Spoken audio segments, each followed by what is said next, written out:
All right, today we are going to be talking about, in my opinion, the best sports documentary of all time, and that is The Last Dance, that follows the Chicago Bulls throughout all the 90s, a little bit of the 80s, and basically Michael Jordan's journey in the NBA. It debuted on Netflix and ESPN, and still you can watch it on Netflix. It's a 10-episode docuseries, and really it's obviously based around Michael Jordan and the phenomenon that he is, and shows his whole career throughout start to finish, except for the Wizards bullshit, but whatever.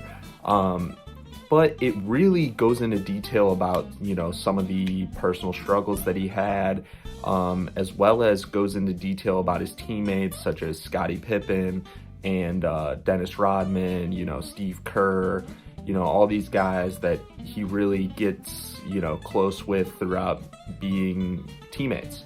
So it first starts off with, him growing up, him being a kid and then going to North Carolina, winning the national championship under, I forget the coach's name, but, winning under one of the best coaches of all time, and, showing that he has the work ethic and all the, natural abilities to be a great basketball player. He's drafted third overall into the Chicago Bulls, which he details as being kind of like playing with drunks and drug addicts. He was doing great on his own, but he needed his help, which is Scottie Pippen details that all the way through. But this documentary, I'm not going to go through all the details, you can watch it later, but this documentary really details about, his struggles first when he's in the NBA that no one really talks about. How he kind of had to learn how to be a team player with a triangle offense when Phil Jackson comes in, because the coach before let him do whatever he wanted, let him score 60 points, 50 points, 40 points. He was putting up all these points and, it didn't get him anything other than individual accolades. And it details kind of how Scottie Pippen, Dennis Rodman, and all the other players and other role players that come in, showcase, their talents to help MJ, win championships and be one of the greatest players of all time. And also it really shows how big Michael Jordan was and is. I mean, you still see around all the Jordans that people wear and stuff like that, but also, it details, like, he talks about at one point how it was exhausting to be him at one point. He couldn't go anywhere. He couldn't go to the grocery store. He couldn't, go to the movies. He couldn't be a regular person. And that, ultimately falls on not only him, but his family. He talks about how it was a struggle, when his father passed away, when his father was murdered. And a lot of people go into detail about how that could be a whole, bunch of things, maybe some gambling debt, maybe some stuff like that. And it also, this documentary goes into how he went into baseball because of his dad passing away. And, a lot of people have conspiracies about that, thinking that maybe he was suspended for gambling for a year. And, he adamantly denies that he has a gambling problem, but he showcased through this documentary he definitely has a gambling problem. He gambles over golf. He was gambling over that flip coin thing that he does in the locker room with his security guards. He is, the big thing about Michael Jordan is he is someone that is just a competitor at everything, even if it is the weirdest things. And, that drives him to be one of the greatest of all time, but also,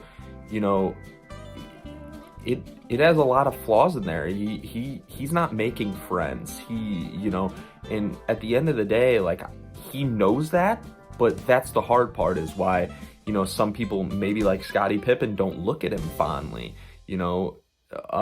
Scottie Pippen has came out and said he doesn't think that MJ is the greatest of all time, and that, this documentary didn't make Scottie Pippen look great. And teach their own. Like, Scottie Pippen's one of the best players in NBA history, but you can see why some of the stuff made Scottie Pippen not look great, and that was really during the 95 season, 94-95 season, when it shows he quit on his team. And if that makes you look bad, that's not MJ's fault, that's your fault. I mean, you quit on your team, so you can't blame another person. But again, then it goes into each season, showcasing the struggles that they've had throughout each season, and how hard it is not only to win one championship, not only to win two, but 2 3-peats. It's draining not only on MJ, but all the players, you know? And it's really a feat that I think is looked at before this documentary, kind of like, oh, it's really impressive that they won 3 in a row. But then you look at how deeper it gets and shows that, you know, they were going through it nonstop. I mean, the 98 season wasn't sunshine and rainbows. They didn't have Scottie Pippen for most of it. He was sitting out due to contract disputes and stuff like that. So again, it's another reason with Scottie Pippen that it doesn't look great.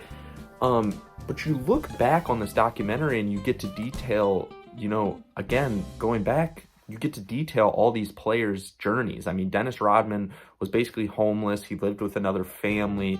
He had, you know, very rough upbringing. He had suicidal thoughts. You know, he is a character on its own.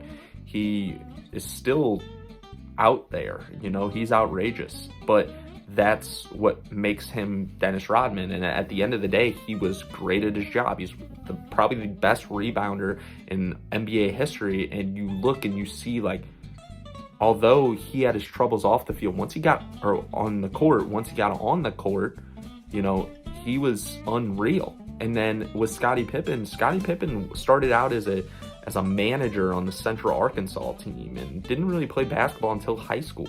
And for him to come and be one of the greatest players of all time, it is unreal.